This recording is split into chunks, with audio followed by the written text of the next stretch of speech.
오늘 우리가 읽은 창세기 49장은 임종을 앞둔 야곱이 아들들에게 유언으로 복을 비는 장면입니다. 이 본문은 내용과 형식에 있어서 구약의 아주 난해한 본문 가운데 하나입니다.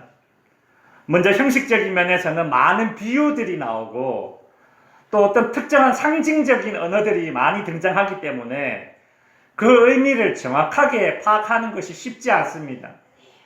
여러분, 우리가 오늘 본문을 읽었지만 마치 무슨 시와 같지 않습니까? 비유들이 많습니다.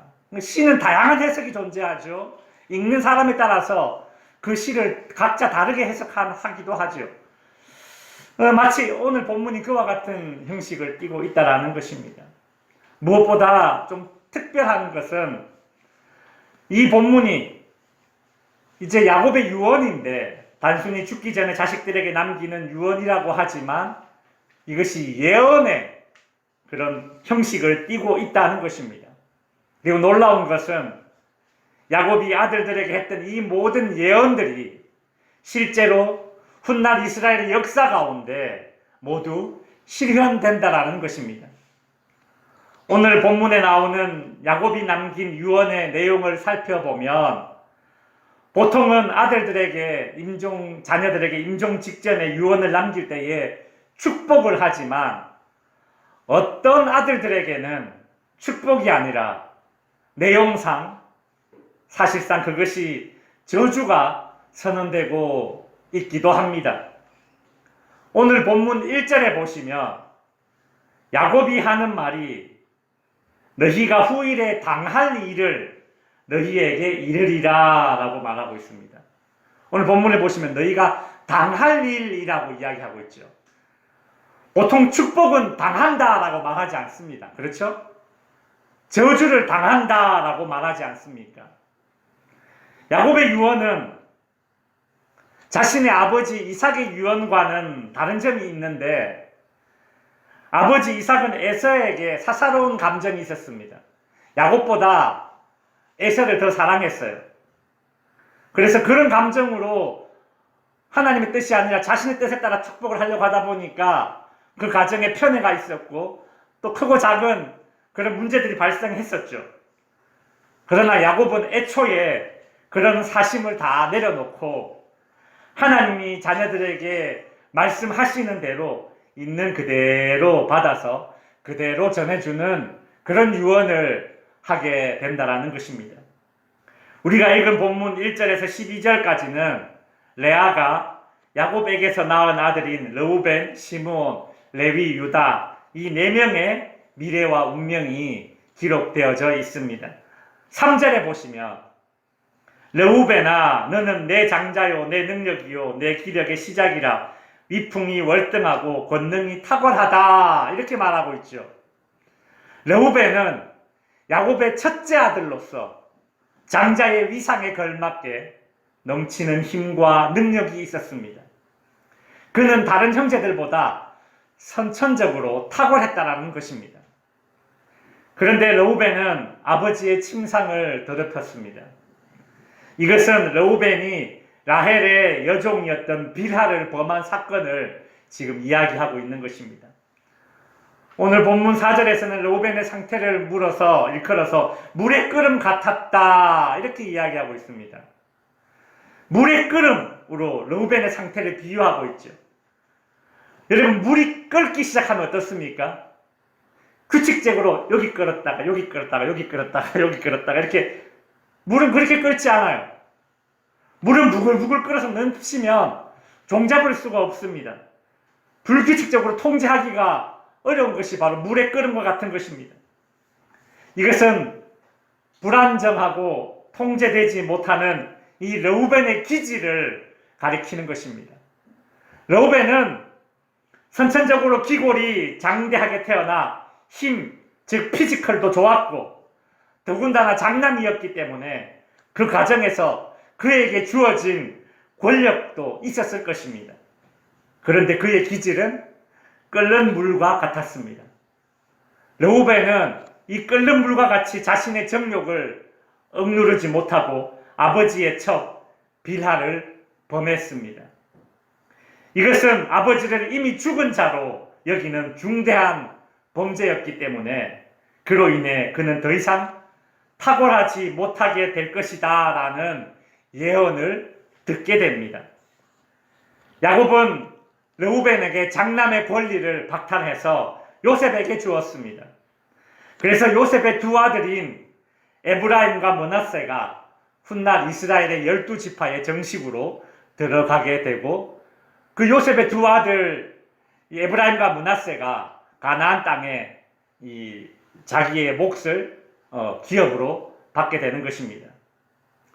야곱의 예언대로 이 르우벤 지파는 훗날 이스라엘 백성들이 출애굽한 이후에 이스라엘 백성들 중에서 가장 먼저 소멸될 위기에 처하게 되는 지파가 바로 이 르우벤 지파입니다. 그래서 신명기 33장 6절에 보시면 모세가 르우벤 지파를 위하여 이렇게 기도를 해줍니다. 르우벤은 죽지 아니하고 살기를 원하며 그 사람 수가 적지 아니하기를 원하나이다. 얼마나 르우벤 지파가 쇠약해졌으면 오죽하면 모세가 르우벤 지파를 위해서 이런 기도를 했겠습니까? 르우벤은 죽지 아니하기를 원하며 그 사람의 수가 적지 아니하기를 원하나이다. 르우벤 지파가 가장 먼저 이스라엘 지파 가운데 소멸될 위기에 처하게 된다는 것이죠. 제가 어떤 신문 기사를 봤는데 우리나라에서 인구 소멸 1위 지역이 어딘 줄 아십니까? 군위입니다. 군위, 여기 옆에 군위. 전국에서 인구 소멸 1위 지역이 첫 번째가 군위고 두 번째가 우리 의성이었습니다. 인구가 점점 줄어든다라는 거예요. 점점 세력이 약해진다라는 것이죠. 소멸된다라는 것입니다. 르우벤 지파가 이스라엘 12지파 가운데 가장 먼저 그렇게 소멸되고 약해진 지파로 자리를 잡게 됩니다.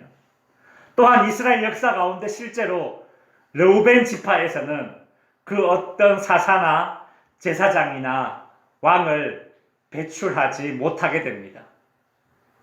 여러분, 르우벤은 탁월하게 태어났지만 탁월하지 못한 인생이 되어버렸습니다. 그가 선천적으로 가지고 있던 그 힘과 후천적으로 주어진 힘을 끓는 물처럼 절제하지 못했기 때문입니다. 넘치는 것이 모자란만 못하다라는 말처럼 되어버렸습니다. 그는 그 힘을 절제하지 못하고 욕망으로 인해서 자신의 탁월함을 잃어버렸습니다. 그러므로 자신에게 어떤 탁월함이 있을수록 그 탁월함을 사용함에 있어서 여러분 조심해야 하는 것입니다. 이번 주에 다인농협에 가서 예초기를 하나 구입했습니다. 농협 기계실에 근무하시는 분이 하시는 말씀이 저처럼 예초기를 사용해보지 않았던 사람은 예초기 끝에 날이 이렇게 네모나게 생긴 것보다 동그랗게 생긴 톱니처럼 생긴 것이 사용하기에 덜 위험하다 이렇게 얘기를 해주시면서 예초기를 사용하는 초보자들이 사용하기에는 이 동그란 날이 좋습니다. 그래서 이제 동그란 날을 붙여서 이제 집으로 가져왔습니다. 금요일날 오후에 이제 예초기를 들고 시동을 걸어서 여기저기 이제 풀들을 잘라봤습니다. 제 생각보다 예초기가 이 소리도 크고 이 엔진도 힘이 좋고 막 이렇게 진동도 생각보다 크더라고요. 그래서 좀 당황했습니다. 근데 조금 사용해 보니까 예초기가 힘이 너무 좋은 겁니다. 이 둥근 톱날이 이렇게 쓱 지나갈 때마다 잡초들이 그냥 팩팩 쓰러져서 날아가는데 속이 막 후련해지는 겁니다. 야, 이 맛이구나 이러면서 막 기분 좋게 예초기를 흔들다가 한 30분 정도 예초기를 이렇게 하다 보니까 이제 막 자신감이 붙어가지고 막 점점 땅에 더 가깝게 이렇게 예초기를 대면서 그렇게 이제 예초 작업을 했죠. 그러다가 그 강력한 힘을 가진 예초기를 제가 휘두르다가 제가 그만 풀이 아니라 나무를 통째로 잘랐습니다. 깜짝 놀랐습니다. 제 교회 입구에 이렇게 뚝에 있는 소나무, 두께 한 10cm 되는 이 소나무가 훅 지나갔는데 3분의 2가 훅 잘리는 겁니다. 깜짝 놀랐어요. 설마 죽지 않겠지. 이렇게 가만히 세워놨더니 그 다음날 폭 쓰러졌더라고요. 죽었어요. 나무가 그냥 잘리더라고요. 기계의 힘이 탁월하면 탁월할수록 그 기계를 사용할 때에 더욱 주의했어야 했는데 그렇지 못했습니다. 힘이 탁월하다고 좋은 결말만 만들어내는구나. 그것이 아니라는 거죠. 힘이 좋다고 다 좋은 결과물만 만들어내는 것이 아니구나. 이런 생각을 해보았습니다. 문제는 그 힘을 바르게 사용할 줄 아느냐라는 것이죠. 성도 여러분, 죄가 그렇습니다. 죄는 모든 탁월함과 모든 우월함을 퇴색하게 만들어버립니다. 내가 자신있게 잘 할 수 있는 일에는 더욱 신중해야 합니다. 그것이 오히려 죄를 범하는 도구가 될 수 있기 때문입니다. 그래서 스스로 겸비하고 낮아지는 것이 필요합니다. 나에게 주어진 좋은 지위와 역량과 지혜와 은사들, 능력들을 르우벤처럼 끓는 물과 같이 사용해서는 안 됩니다. 하나님이 나에게 복으로 주신 탁월함이 있습니다. 여러분, 우리 각자에게는 하나님께서 복으로 주신 탁월함이 있어요. 뭐 하나 잘하는 게 있단 말입니다. 그러나 하나님께서 나에게 주신 그 탁월함에 나의 정욕이 추가되게 된다면 좋은 결과물을 만들어내지 못하게 될 것입니다. 하나님께서 선하게 사용하라고 주신 우리의 이 탁월함에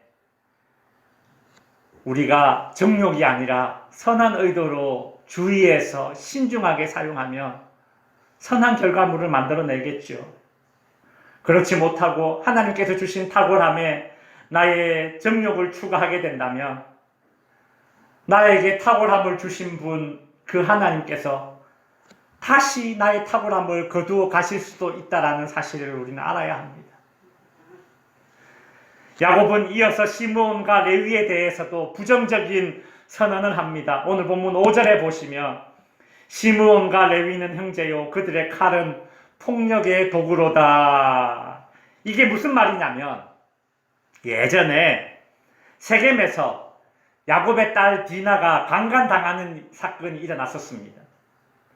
그때 야곱은 세겜 사람들이 두려워서 아무런 반응을 하지 않고 있었습니다. 그런데 시므온과 레위는 세겜 사람들에게 복수하기로 결정하고 의기투합하고 보복의 살육에 앞장섭니다. 시므온과 레위가 가진 힘은 빠른 결단력과 추진력이었습니다. 그런데 그 힘이 보복의 살육을 하는 일에 쓰인 것입니다. 야곱은 이 두 형제가 성급하고 잔인하게 복수하는 것을 원하지 않았는데 이 두 형제는 세겜 사람들에게 복수를 했고 심지어 그들의 재산을 노략하였습니다. 이로 인해서 떠돌이 유목민 생활을 하고 있던 이 야곱의 가족은 어렵게 그곳에 정착지를 얻었지만 그곳에 정착하지 못하고 다시 유랑을 해야 했고 보복당할 수 있다라는 그 두려움에 떨어야 했었습니다. 야곱은 이제 그 난폭했던 두 아들의 운명을 이렇게 예언합니다. 오늘 본문 7절 후반부에 보시면 내가 그들을 야곱 중에서 나누며 이스라엘 중에서 흩으리로다 라고 이야기하죠. 여러분, 이것이 난폭한 자의 운명입니다. 흩어지는 겁니다. 흩어지는 거예요. 모이면 힘이 강해지고 그 힘을 난폭하게 사용하니까 흩어버리는 겁니다. 훗날 실제로 이 시므온 지파는 독립성을 상실한 채 유다 지파에 흡수되어 버립니다. 그래서 신명기 33장에서는 모세가 이스라엘의 12지파에게 축복하는 장면이 나오는데 이상하게 시므온 지파만 빠져 있습니다. 왜냐하면 이 당시 시므온 지파는 유다 지파에게 흡수되어 겨우겨우 도부살이로 살아가고 있었기 때문입니다. 그렇다면 레위 지파는 어떻게 흩어졌을까요? 레위 지파는 여호수아가 가나안 땅을 정복한 이후에 땅을 분배하는 과정에서 땅을 분배받지 못한 지파 가운데 한 지파입니다. 레위 지파는 자신들만이 거주할 수 있는 그 땅을 분배받지 못하고 가나안 땅 이곳저곳에 48개의 작은 도성만 분배받아서 이스라엘 전역으로 흩어져 살았습니다. 이것이 힘을 절제하지 못하고 난폭했던 두 사람 시므온과 레위, 그들의 후손이 겪었던 흩어짐의 아픔입니다. 흩어짐의 역사죠. 성도 여러분, 분쇄기 알죠? 믹스기. 뭐든지 넣으면 다 갈아버려서 그냥 다 분쇄해버리지 않습니까? 모든 것을 다 갈아버리고 모든 것을 다 흩어버립니다. 시므온과 레위는 자신의 힘을 절제하지 않고 거침없이 사용하는 마치 분쇄기와 같은 삶을 살았습니다. 그렇게 자신의 힘을 이용해서 다른 사람의 삶과 인생을 분쇄하여 흩어버렸다가 정작 자기 자신들도 흩어짐을 당하였던 것입니다. 성도 여러분, 다른 사람을 다치게 하는 칼은 자신도 상하게 만듭니다. 한때 TV에서 이런 대사가 유행이 되었던 적이 있습니다. 당신 다 부셔버릴 거야. 이런 대사가 유행이 되어서 많은 사람들이 이 말을 농담으로 서로 주고받았습니다. 너 부셔버릴 거야 이러면서 말이죠. 그런데 TV 드라마에 나오는 주인공처럼 상대방을 부셔버리는 것을 자기 인생의 목적으로 삼는 그 사람의 삶이 정말 행복했을까요? 자신의 말대로 상대방을 정말 부서뜨리고 나면 그때는 행복감을 느낄까요? 여기 한 남자가 있습니다. 이 남자는 지금 웃는 것일까요? 우는 것일까요? 뭐 같아요? 이 표정이 이 연기자의 아주 연기력을 보여주는 그런 사진 한 커트입니다. 웃는 것 같기도 하고 우는 것 같기도 한 장면입니다. 이게 어떤 영화의 한 장면인가 하면 지금부터 약 12년 전에 나왔던 영화였습니다. 이 남자는 자신의 약혼녀를 죽인 살인자를 자신의 손으로 직접 복수했습니다. 그 살인자를 자신의 손으로 직접 죽이고 복수를 하고 난 이후에 그는 길을 걸으며 웃는 듯 우는 듯한 표정을 짓다가 끝내 절규하고 맙니다. 복수를 했는데 왜 이렇게 절규하고 있을까요? 왜요? 자신의 약혼녀를 죽인 그 악마 같은 살인자에게 복수를 하기 위해 자신의 인생을 부셔버린 그 살인자의 인생도 부셔버리겠다라는 목표를 이루기 위해 정작 자기 자신도 어느 순간 악마가 되어버렸다는 사실을 복수를 다 하고 난 이후에 알게 된 것입니다. 성도 여러분, 만일 요즘 여러분이 누군가에게 분을 품고 있다면 그 분노가 상대방만 부셔뜨릴 것이라고 생각하지 마십시오. 상대방을 부셔뜨리면 나도 이미 부셔진 것입니다. 시므온과 레위가 세겜 사람들을 부셔뜨리고 결국 자신들도 흩어짐을 당하였다는 것을 기억하시기 바랍니다. 이어서 야곱은 유다에 대해서 이제 예언하고 있습니다.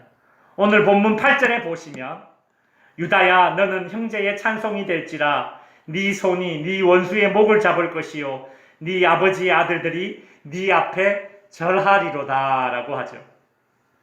유다에게는 르우벤, 시므온과 레위와는 다른 긍정적인 예언이 주어집니다.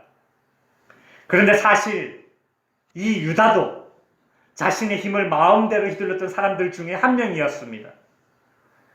유다는 형제들 가운데 12형제들 가운데 서열이 4번째였습니다. 그런데 유다는 그 형제들 가운데 서열은 4번째였지만 리더십은 제일 강했던 것 같습니다. 창세기 37장에 보시면 유다는 이런 말을 합니다. 이것이 이제 이 장면이 어떤 장면인가 하면 이제 요셉의 형들이 요셉을 죽이려고 하다가 그죠? 요셉을 죽이려고 하다가 우물에 빠뜨려 놓고 밥을 먹으면서 하는 이야기입니다.